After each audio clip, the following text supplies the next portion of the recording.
Hello students. हमारा जो chapter चल रहा था ह्यूमन डिजीज, उसके बारे में हम डेफिनेशन पढ़ चुके हैं, पैथोजेंस के बारे में पढ़ चुके हैं, वेक्टर फॉर डिजीज के बारे में पढ़ चुके हैं।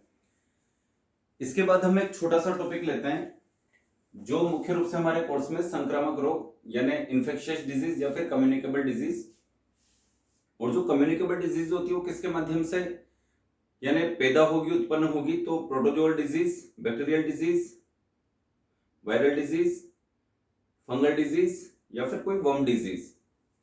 तो हमने ये काफी सारे एग्जांपल लिखे थे संक्रामक रोग के जो किसके द्वारा उत्पन्न हो सकते हैं, प्रोटोजोआ के द्वारा, जीवाणु, विषाणु, कवक और कृमि। तो इस क्रम में इस चैप्टर की नेक्स्ट स्टेप में अपन एक नया टॉपिक लेते हैं, विभिन्न प्रकार के रोग। तो इसमें सबसे पहले अपन लेते हैं प्रोटोजोआ जनित रोग। हम इस टॉपिक को स्टेप बाय स्टेप लेंगे। सबसे पहले हमें ये पता होना चाहिए कि प्रोटोजोअल डिजीज कौन कौन सी है या किस डिजीज को प्रोटोजोअल डिजीज में रखा गया है। तो हम केवल अभी नाम लिखेंगे डिजीज के। उसमें सबसे पहला नाम लिख रहा हूं मैं यहाँ पर मलेरिया, जो हमने सबसे पहले चैप्टर को स्टार्ट करते समय एग्जांपल दिया था, मलेरिया। सेकंड नंबर पे यहाँ पे लिख रहा हूं मैं अमीबता,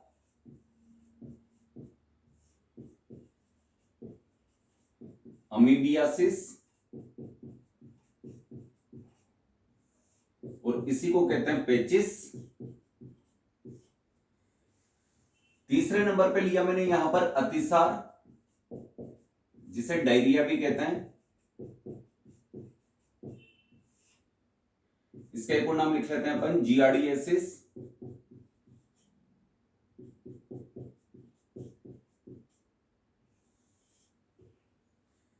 चार नंबर पे हमारे पास डिजीज है काला अजर रोग।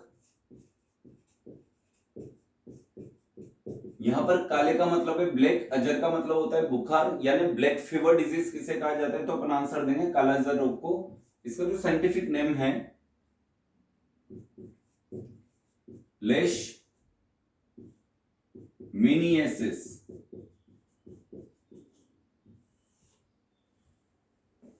पांच नंबर पे अपन लिख रहे हैं यहां पर निद्रा रोग, जिसे अफ्रीकन रोग भी कहते हैं। मुख्य रूप से अफ्रीका के लोगों में पाई जाती है अफ्रीकन डिजीज। और इसका एक और नाम है ट्रिपेनोसोमियासिस।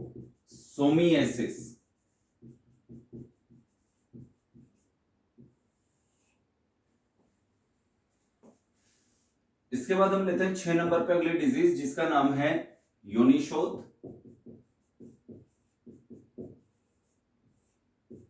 वजीना से संबंधित है इसलिए इसका नाम है वजाइनिटिस। और इसे जो साइंटिफिक लैंग्वेज में कहा जाता है ट्राइकोमोनियासिस।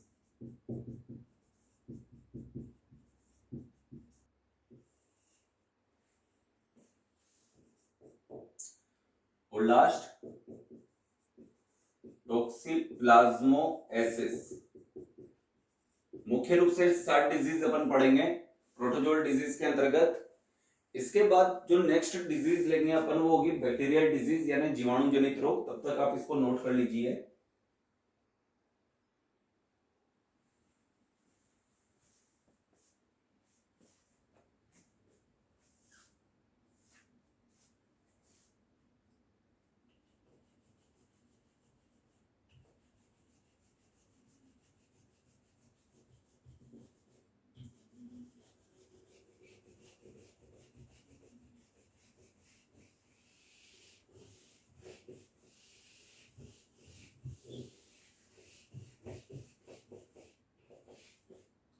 इसके बाद अपना टॉपिक स्टार्ट करने वाले हैं अपन जीवाणु जनित रोग यानी बैक्टीरियल डिजीज। अब बैक्टीरियल डिजीज जो बैक्टीरिया के माध्यम से होगी या के द्वारा होगी, उसमें सबसे पहले अपन लिख रहे हैं यहां पर क्षय रोग, जिसे तपेदिक रोग भी कहा जाता है। इसी को यक्ष्मा डिजीज भी कहते हैं और इसी को राजयक्ष्मा डिजीज भी कहते हैं।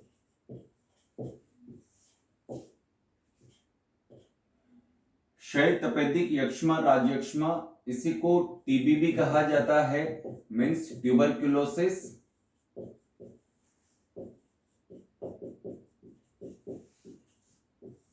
और इसका एक और नाम अपन लिखेंगे प्लूरिसी।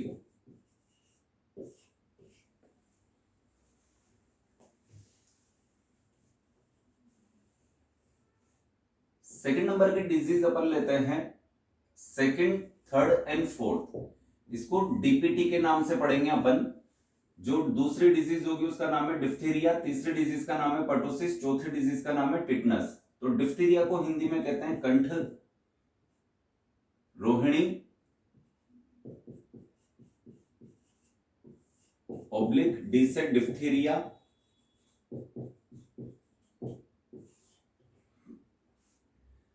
पी से बनेगा यहाँ पे पर्टुसिस, लेकिन पहले इसका हिंदी नाम लिखेंगे अपन काली खांसी,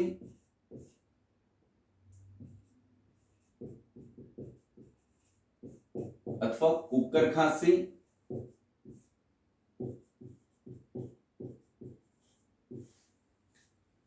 इसी को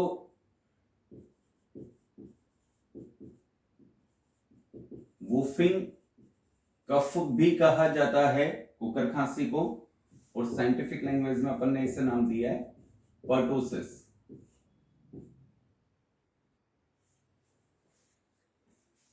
चौथे नंबर की डिजीज जो डीपीटी में आ रही है टिटनस।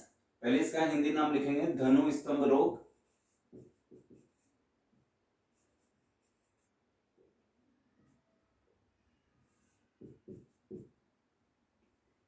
धनु स्तंभ, धनुष टंकार। इसी को लोकजा डिजीज भी कहा जाता है। जा का मतलब जबड़ा, लोक यानी लोक हो जाना, जबड़ा लोक हो जाता है इसमें। ऐसे ही कुछ कैरेक्टर जिसमें जबड़ा लोक हो जाता है अपन ने देखा था सम्यूकस फाइब्रोसिस नामक डिजीज, जो तंबाकू के सेवन से होती है। और फाइनल इसका नाम है टिटनस।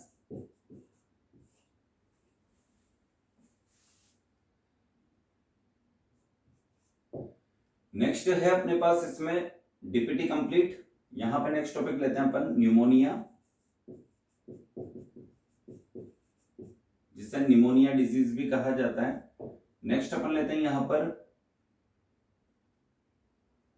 एक डिजीज जो अपन ने प्रोटोजोल डिजीज में भी पढ़ी है, वो जीवाणु की वजह से भी हो सकती है, जिसका नाम अपन ने लिखा था अतिसार डायरिया। लेकिन इस बार अपन उसे जियार्डियासिस नाम नहीं देंगे, क्योंकि जियार्डिया प्रोटोजोआ संघ का सदस्य है। 7 नंबर पे अपन लेते हैं यहां पर विषुचिका। इसी को कहते हैं हैजा, जिसमें उल्टी और दस्त बहुत ज्यादा लग जाते हैं किसी बच्चे को। उल्टी दस्त के माध्यम से काफी मात्रा में जल बाहर निकल जाता है, और जल इतनी मात्रा में बाहर निकल जाता है कि उसकी क्या हो जाती है, डेथ। विषुचिका, हैजा अथवा कोलेरा। ब्लड के बाहर निकलने से तो डेथ होती है, लेकिन ये एक ऐसी डिजीज है जिसमें पानी बाहर निकलने से, यानी शरीर का अधिकांश जल अगर बाहर निकल जाता है तो उसकी वजह से व्यक्ति की या बच्चे की क्या हो जाती है, मौत। विषुचिका ओब्लिक हैजा ओब्लिक कोलेरा। इसके बाद 8 नंबर पे अपन नेक्स्ट डिजीज की तरफ चलते हैं।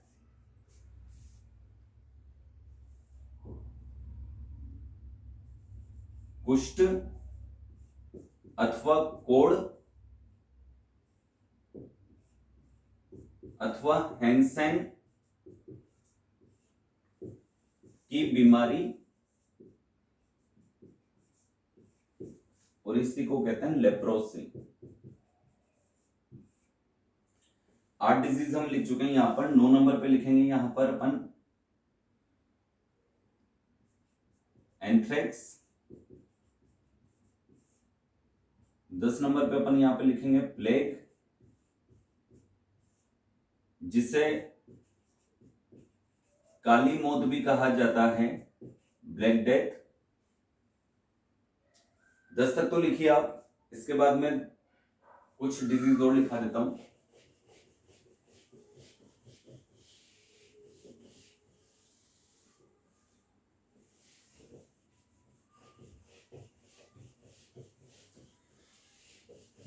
यहां पर देखो, सबसे अच्छी बात क्या होती है कि इन डिजीज को याद रखना काफी मुश्किल हो जाता है। तो स्टूडेंट सबसे पहले ये सोचता है कि याद कैसे रखेंगे इन्हें। तो याद करने की जो ट्रिक्स होती है वो मैं आपको बताऊंगा, किसी दिन मोटिवेशनल क्लास लेंगे अपन इसके लिए, कि इन चीजों को परफेक्ट तरीके से कैसे याद रखा जाता है।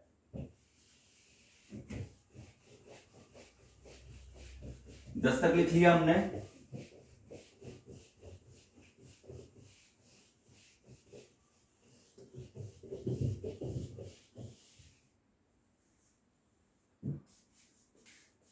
कुष्ठ हो गया अपना, प्लेग हो गया अपना, एंथ्रेक्स हो गया, निमोनिया हो गया, हैजा हो गया।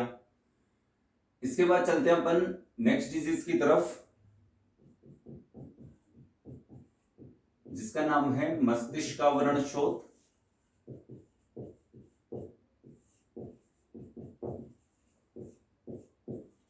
अथवा मेनिनजाइटिस।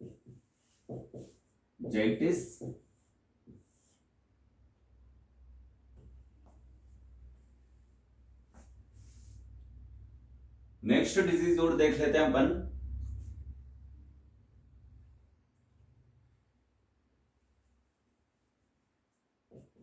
बारह तेरह, एक और लिखो यहां पर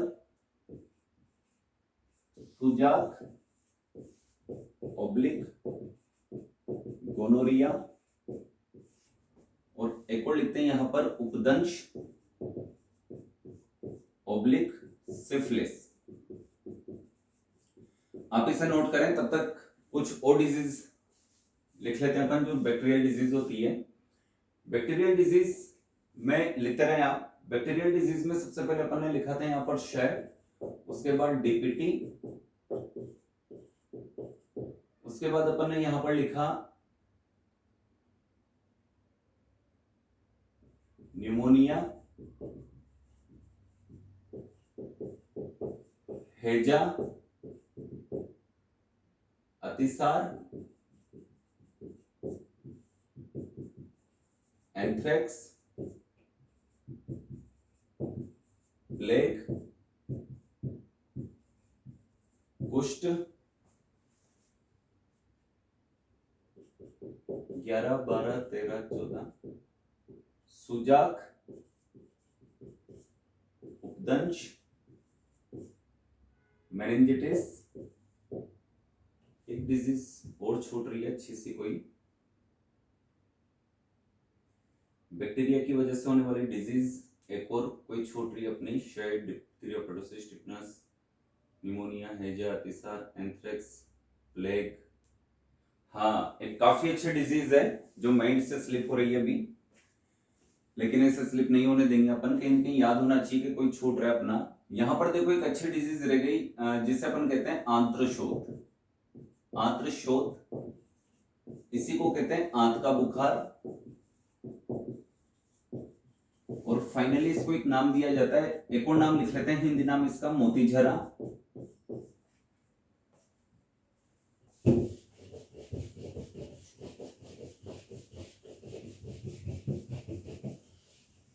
और एक काफी फेमस नाम जिसे कहते हैं अपन टाइफॉइड। ये 14 डिजीज अपन पढ़ रहे हैं बैक्टीरियल डिजीज के रूप में। इससे पहले अपन ने पढ़ी थी प्रोटोजोल डिजीज, अब हम पढ़ रहे हैं बैक्टीरियल डिजीज, और इसके बाद हम लेने वाले हैं वायरल डिजीज जो वायरस की वजह से होती है। हाल ही में एक फेमस बीमारी आई थी, कोरोना वायरल डिजीज थी, कोरोना वायरस। इसके बाद नेक्स्ट टॉपिक लेते हैं विषाणु जनित रोग।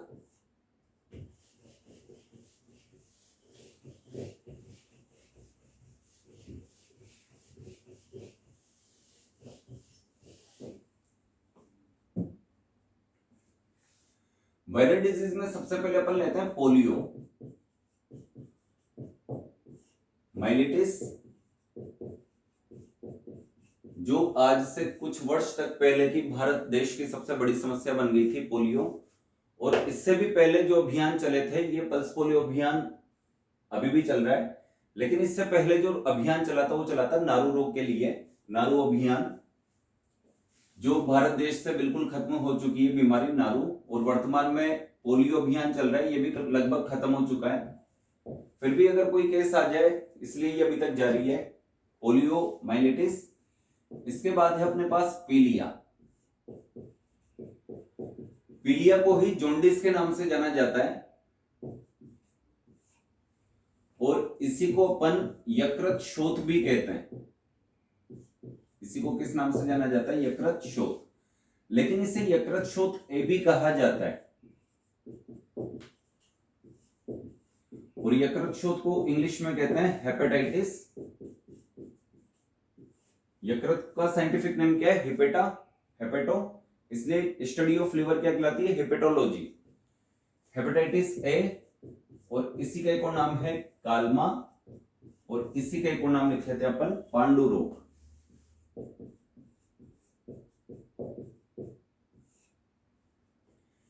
इसके बाद अपन चलते हैं तीसरी डिजीज की तरफ, जिसका नाम है सीरम यकृतशोथ। अब यहां पर ध्यान देने वाली बात क्या है कि अगर आपसे पूछा जाता है यकृतशोथ बीमारी किसे कहा जाता है, तो अपन लिखेंगे पीलिया। लेकिन सीरम यकृतशोथ किसे कहा जाता है या फिर यकृतशोथ किसे कहते हैं, तो हेपेटाइटिस ए को कहते हैं। लेकिन सीरम यकृतशोथ किसे कहा जाता है, तो इसका आंसर जाएगा यहां पर यकृतशोथ बी को।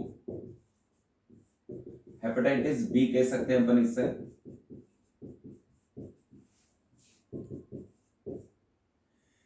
इसी को ऑस्ट्रेलियन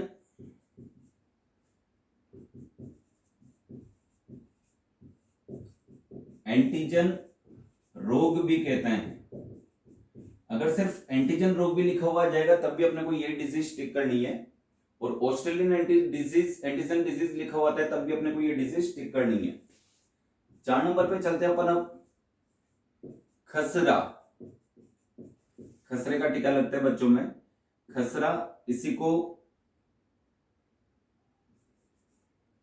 पहले हिंदी नाम लिखते हैं इनके, रोमांतिका, इसी को रूबियोला भी कहते हैं।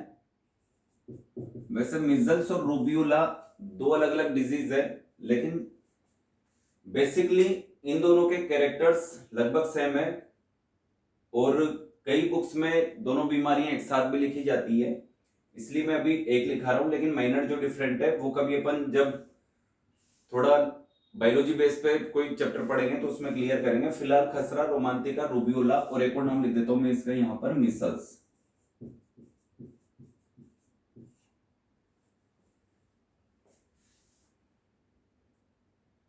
पांच नंबर पे अपन लेते हैं यहां पर गलसुआ, ओब्लिक कन्फेड, ओब्लिक मम्स, और इसी को कहते हैं एपिडेमिक पेराटिटिस।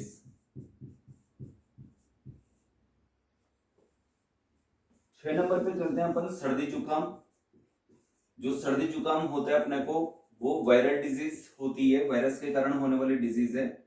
7 नंबर पे चलते हैं अपन सर्दी जुकाम के बाद, चलो ऊपर लिखते हैं क्योंकि विशेष डिजीज आने वाली है।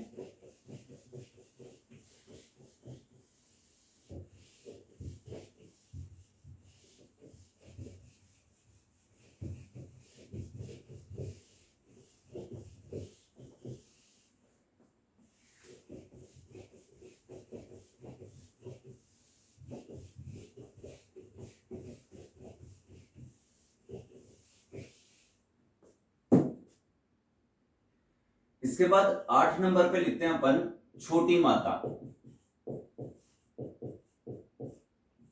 और एक लिखते हैं यहां पर बड़ी माता।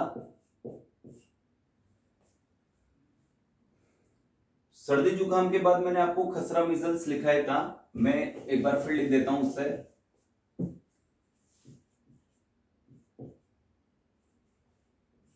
छह और 7, ये खसरा, ओब्लिक रोमांतिका, ओब्लिक रूबियोला, ओब्लिक मिसल्स।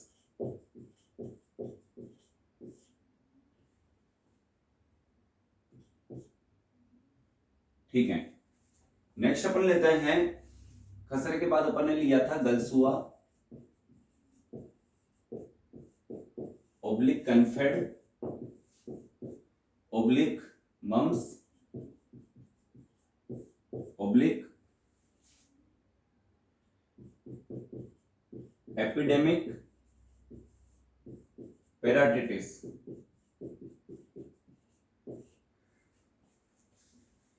ये मैंने दोबारा इसलिए लिखा है, हो सकता है शायद किसी को ना दिखा हो यहां पर, पहले मैंने जल्दी से मिटा दिया था। इसके बाद जो नेक्स्ट डिजीज अपन लेने वाले हैं 8-9 नंबर पे, काफी इंटरेस्टिंग डिजीज है जो करीब करीब सभी इस डिजीज से गुजरे होंगे बचपन में। एक होती है छोटी माता और एक होती है बड़ी माता। नाम जितने सिंपल हैं क्वेश्चन उतने ही अच्छे आते हैं इसके, लॉजिकल। छोटी माता बड़ी माता, सबसे पहले तो अपन इसके इंग्लिश टर्म्स को देखते हैं। स्मॉल पॉक्स किसे कहते हैं, ऐसे क्वेश्चन आ जाते हैं स्मॉल पॉक्स किसे कहते हैं। तो हमारा ध्यान स्मॉल जैसे ही पढ़ते तो छोटी माता की तरफ चला जाता है, लेकिन छोटी माता इसका आंसर नहीं होगा। स्मॉल पॉक्स किसे कहा जाता है, बड़ी माता को। तो पहला ध्यान देने वाला प्रश्न यही है। तो फिर इसे किस नाम से जाना जाता है, चिकन पॉक्स। एक प्रश्न तो ये सॉल्व हुआ। इसके बाद एक और प्रश्न आता है, चेचक किसे कहते हैं। इन दोनों में से चेचक किस बीमारी को कहा जाता है, तो इनके नाम से ही इनके नाम है छोटी चेचक, बड़ी चेचक। लेकिन अब प्रश्न पूछा जाता है कि हमें तो सिर्फ ये प्रश्न पूछा था कि चेचक किसे कहते हैं और दोनों ऑप्शन में थे, तो फाइनल हम किसे टिक करेंगे। तो इस कंडीशन में किसको टिक किया जाता है, जब ओनली चेचक वर्ड दिया जाए तो फाइनली किसको टिक करेंगे अपन, बड़ी माता को। इसको मैं लास्ट में लिखूंगा, लेकिन पहले मिलते जुलते जो प्रश्न है वो अपन देख लेते हैं। छोटी माता वेरिसेला वायरस के कारण होती है, इसलिए इसे वेरिसेला डिजीज भी कहते हैं। और बड़ी माता वेरियोला वायरस के कारण होती है, इसलिए इसको वेरियोला डिजीज भी कहते हैं। वेरियोला, इसे वह रोला भी कहा जाता है। और देखिए इसे हर्पिस कहते हैं। हर्पिस डिजीज किसे कहा जाता है, छोटी माता को। इसे लाल प्लेग के नाम से भी जाना जाता है। इसे छोटी मसूरिका के, लघु मसूरिका या छोटी मसूरिका के नाम से भी जाना जाता है, लघु मसूरिका, वहरोला। और इसी को फाइनली चेचक और शीतला किस रोग को कहते हैं, बड़ी माता को।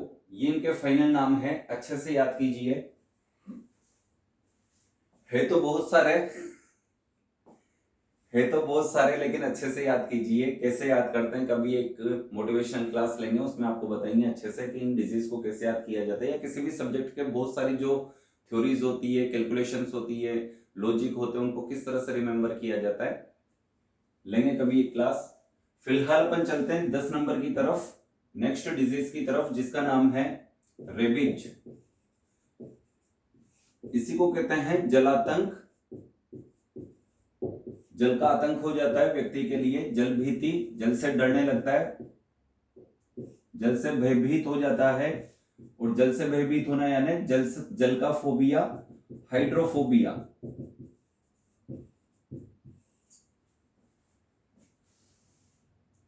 नेक्स्ट है अपने पास फ्लू, जिसे इन्फ्लुएंजा भी कहते हैं। ये कई तरीके से आपने जिसे सुना होगा, आई फ्लू, फ्लू लिख देता हूं यहां पे, eye flu, bird flu, swine flu आदि। इसके बाद चलते अपन नेक्स्ट जो डिजीज है अपने पास, डेंगू। इसको हड्डी तोड़ बुखार कहा जाता है, हड्डी तोड़ बुखार मीन्स बोन ब्रेक फीवर। और लास्ट डिजीज है अपने पास एड्स, जो काफी खतरनाक बीमारी है। और इसको डेथ वारंट कहा जाता है कि अगर किसी व्यक्ति को यह बीमारी हो गई तो ये बीमारी होने के 3 साल बाद कंफर्म उसकी डेथ हो जाती है। और एड्स अगर किसी को हो चुका है, इसका मतलब उसका वारंट निकल चुका है, कंफर्म उसकी डेथ होगी, उसको दुनिया का कोई भी डॉक्टर वर्तमान तक नहीं रोक सकता। इसके बाद अपन चलते हैं नेक्स्ट डिजीज की तरफ। ये प्रोटोजोअल डिजीज कंप्लीट, उसके बाद हमने बैक्टीरियल डिजीज कंप्लीट की, और ये जो चल रही थी ये वायरल डिजीज थी सारी की सारी। इसमें आप लिखना चाहो तो एक और बीमारी लिख लो, कोरोना, जो अपन थोड़ा सा पढ़ लेंगे क्योंकि वर्तमान में यही बीमारी काफी फेमस हुई है।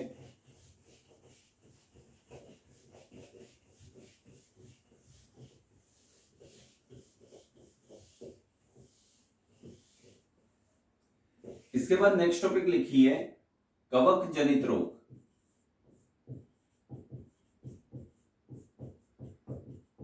इसे कहते हैं फंगल डिजीज।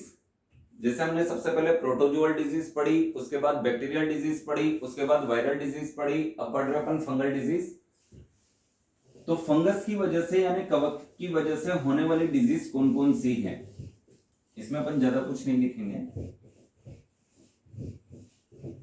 2-4 बीमारियां हैं जो इसकी वजह से होती है, काफी फेमस भी है। उनमें से एक लिखिए आप दाद, दूसरे नंबर पे लिखिए खाज, तीसरे नंबर पे लिखिए गंजापन, और एक और डिजीज आती है इसमें दमा अस्थमा। लेकिन दमा अस्थमा होने के पीछे अन्य रीजन भी होते हैं, इस वजह से इस बार यहां पे नहीं लिखेंगे उसे अपन। कवक के कारण भी होती है लेकिन अन्य रीजंस भी होते हैं, इसको अपन लास्ट में लिखेंगे कुछ अन्य महत्वपूर्ण बीमारियों में। ये कवक जनित रोग भी आपका कंप्लीट हुआ। इसके बाद लास्ट टॉपिक डाल लो आप कृमि जनित रोग, ये लिख लो अच्छे से।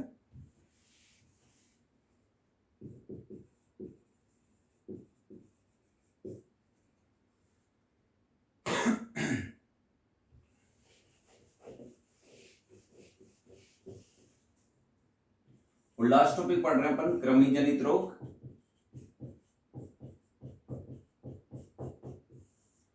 इसमें सबसे पहले लिखिए आप बाला अथवा नारू रोग, और इसी को अपन कहते हैं ड्रेकन कुलेसिस। सेकंड नंबर पे अपन लिखेंगे हाथी पांव रोग। हाथी जैसा पांव हो जाता है, इसमें फील पांव रोग भी कहते हैं इसे एलिफेंटिएसिस कहते हैं। और फाइनली इसे वाउचरियसिस भी कहा जाता है।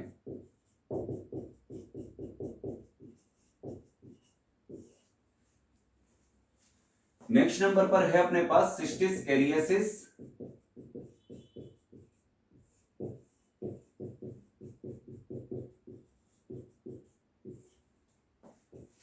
चार और 5 पे और लिख लेते हैं अपन टीनियासिस। टीनिया नामक वर्म की वजह से होती है। और एक लास्ट एस्टेरियासिस।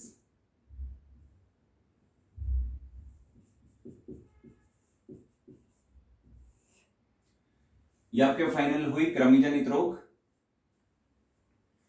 ह्यूमन डिजीज काफी सिंपल चैप्टर है, बस याद करने में थोड़ी परेशानी आ रही होगी, लेकिन परेशानियों से गुजरोगे तो आगे बढ़ोगे। इसलिए सभी स्टूडेंट्स से मैं ये कहूंगा मन लगाकर पढ़ते रहें, आगे बढ़ते रहें।